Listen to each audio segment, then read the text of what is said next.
কি হয়েছে? কান্দুক লিখে তুমি কেডা কি কইছে কত আমারে? হ্যাঁ মোবাইলে কি দাও দেখি তো।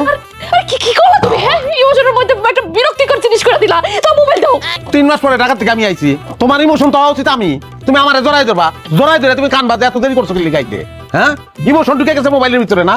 তুই এত কথা কইতাছ কি লাগা? হ্যাঁ আর তুমি কি এমন রাজপুত্র হয়ে আছো যখন বসে বসে আমার তোমার দেখা লাগবো? মোবাইলের ভিতরে কোন রাজপুত্রে দাও তুমি? রাজপুত্রে দেখতে যাবো কি লাগা? মোবাইলের মধ্যে মাসুমা শাইলা ওগো তো ব্রেকআপ হয়ে গেছে। মাসুম শাইলার জন্য যে কি মারটা মারছে বেচারি মারটা তো আর একটু বই নাই তো জানো তুমি। আর ওই দেখো হিরো মলম আছে না, হিরো মলমের বউ হিরো মলমের রেখে গেছে গা। তুমি কো আমারে এই সিরির ঘরে সিরির এমন কি আছে যে এরকম একটা লোকের ছেড়ে চলে যায়? কারা এরা? কাগলে গিয়া তুমি ইমোশন আমি তো বুঝতেছি না। এরা কি আমার আত্মীয় স্বজন, পরিচিত কেউ?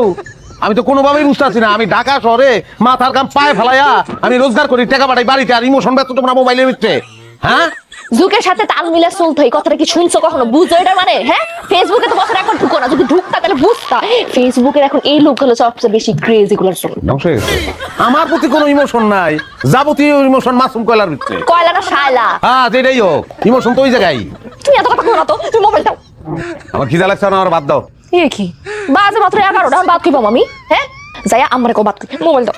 আমার কই আমার আশেপাশে কোথাও আছে যাই দেও না, মোবাইলটা দেও। মনটাই কইতাছে যে মাসুম হয়ে যায় এখন। মাসুম হয়েছে মানে? ওই যে মাসুম যে কয়লারে পিটাইছে। কয়লা না শায়লা? হ্যাঁ ওইটা ইচ্ছা করতেছে আমার। তুমি কি আমার ভিড়াইতে চাইতেছো? হ্যাঁ পিটাবো, ওইটা ভিডিও করবো, ওইটা ফেসবুকে ছাড়বো, অন্য মানুষ দেখে আবার কাঁদবো।